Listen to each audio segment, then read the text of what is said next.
அண்ணி அண்ணி அண்ணி ப்ளீஸ் அண்ணி, யார்கிட்டயும் சொல்லாதீங்க அண்ணி, யாரையும் கூப்பிடாதீங்க ப்ளீஸ் அண்ணி, ப்ளீஸ் அண்ணி, யாரையும் கூப்பிடாதீங்க, யாரையும் கூப்பிடாதீங்க அண்ணி ப்ளீஸ். எழுந்து சொல்றல. ரூம்குள்ள உட்காந்துக்கிட்டு திவ்யா படிக்கிறான்னு மொத்த குடும்பமும் நம்பிக்கிட்டு இருக்கு. மத்த எல்லாரையும் விடு. நீ இந்த கல்யாணத்துக்கு கிளம்பும் போது இப்ப வீட்டுக்கு வந்தப்பவும் என் பொண்ணு தப்பு பண்ண மாட்டான்னு உன்னை நம்பி தலை நிமிர்ந்து சொன்னாங்கல்ல அத்தை, அவங்க நம்பிக்கையை உடைச்சிட்டு நிக்கிற நீ. திவ்யா, சாப்பிட வராம என்ன பண்ணிட்டு இருக்க? அண்ணி ப்ளீஸ் அண்ணி, எதுவும் சொல்லிடாதீங்க அண்ணி, ஹெல்ப் பண்ணுங்க அண்ணி. நீ இன்னும் சாப்பிட வராம என்னடி பண்ணிட்டு இருக்க?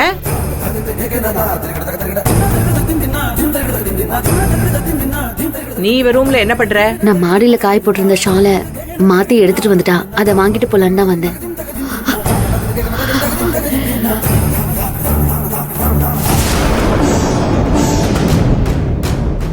திவ்யா, கொஞ்சம் வேகமா எடுத்து கொடு, வேலை இருக்கு. சரிங்க அண்ணி.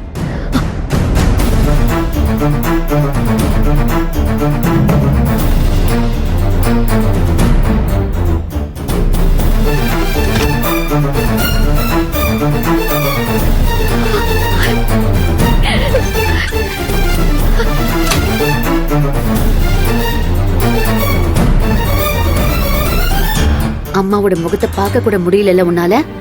தேவையா உனக்கு இந்த நிலைமை? உன் மரியாதையை நீயே கெடுத்துக்கிட்டியே. ஏன் இப்படி செஞ்ச? ஏன் இப்படி பண்ண? அண்ணி ப்ளீஸ் அண்ணி, நான் சொல்றத கொஞ்சம் கேளுங்க.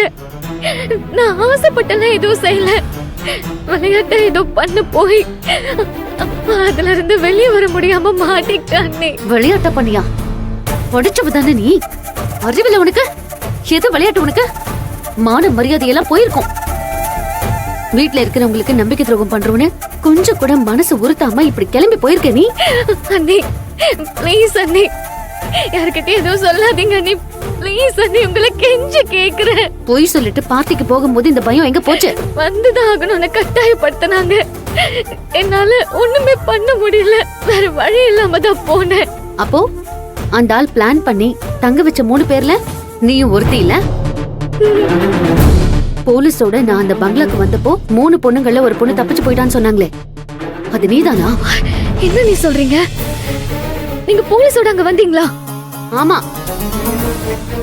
நான்சி தப்பிக்கும் போது என்கிட்ட ஹெல்ப் கேட்டா. என் கண்ணு முன்னாலேயே 2 பொண்ணுங்களை கார்ல ஏத்தி கூட்டிட்டு போனாங்க. நான் அந்த கார் நம்பரை நோட் பண்ணி போலீஸ் கிட்ட சொல்லி அந்த பங்களாவை கண்டுபிடிச்சு நாங்க வந்தேன். இன்னொரு பொண்ணு இல்லையேன்னு கேட்டப்போ தப்பிச்சு போயிட்டான்னு சொன்னான் அந்த ஆதித்யா வருமா. அங்கிருந்து நீ தப்பிச்சு வந்துட்ட. மாட்டி இருந்தா என்ன இருக்குன்னு கொஞ்சம் யோசிச்சு பாரு. பேப்பர், டிவின்னு போட்டோவோட நியூஸ் வந்திருக்கும். குடும்பத்தோட தூக்குல தான் தொங்கி இருக்கணும். தெரியாம போய் மாட்டிக்கிட்டேன் அண்ணி. சத்தியமா இனிமே இந்த மாதிரி எதுவும் பண்ண மாட்டேன். வீட்டுல மட்டும் யார்கிட்டயும் எதுவும் சொல்லிடாதீங்க அண்ணி ப்ளீஸ் அண்ணி. வீட்டுல நான் சொல்லாம இருக்கணும்னா இனி நீ நடந்துக்கிறத பொறுத்துதான் இருக்கு. திரும்பவும் இந்த வேலை ஏதாச்சும் பார்த்த கண்டிப்பா நான் எல்லார்கிட்டயும் சொல்லிடுவேன். இல்ல நீ நிச்சயமா செய்ய மாட்டேன், சத்தியமா செய்ய மாட்டேன். நேத்து நைட்டு தப்பிச்சு போய் இன்னைக்கு காலையில தான் வந்திருக்கேன். நைட்டு ஃபுல்லா எங்க இருந்த? கேக்குறேன்ல, நைட்டு ஃபுல்லா எங்க இருந்த? அது நைட்டு ஒரு ஃப்ரெண்டு வீட்ல ஸ்டே பண்ணிட்டு காலையில வந்துட்டேன் அண்ணி. நம்புங்க அண்ணி, ஃப்ரெண்டு வீட்ல தான் இருந்தேன். உன் மேல வச்சிருந்த நம்பிக்கை எல்லாம் உடைஞ்சிருச்சு திவ்யா. ஐம் சாரி அண்ணி, நான் சூசைட் பண்ணிக்கலாம்னு யோசிக்கிற அளவுக்கு போயிட்டேன். நல்ல பாடம் கத்து கொடுத்துட்டீங்க. இனிமே நிச்சயமா இந்த மாதிரி நான் தப்பு பண்ண மாட்டேன். பெருமையா சொல்லு சூசைட் பண்ண போயிட்டேன்னு. அப்ப கூட குடும்பத்தை பத்தி யோசிக்கல, உன்னை பத்தி மட்டும்தான் யோசிச்சிருக்க. சாரி அண்ணி, நிச்சயமா இனிமே இந்த மாதிரி எதுவும் பண்ண மாட்டேன். வீட்டுல மட்டும் யார்கிட்டயும் சொல்லிடாதீங்க. நீ நடந்துக்கிறத பொறுத்துதான் இருக்கு உன் வார்த்தையை நம்புறது. இதெல்லாம் தூக்கி தூர போடு. இந்த ட்ரெஸ்ஸையும் தூக்கி போடு. ஒழுங்கா படிக்கிற வேலையை மட்டும் பாரு. மறுபடியும் ஏதாவது தப்பு பண்ணன்னு தெரிஞ்சது அவ்வளவுதான் உனக்கு. இன்னொரு தடவை மன்னிப்பெண்ணு மட்டும் நினைக்காத.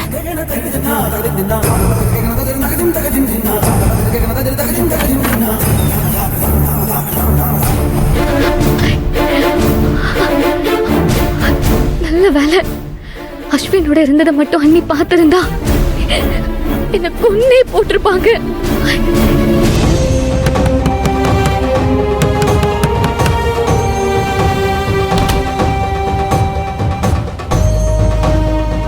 அகிலா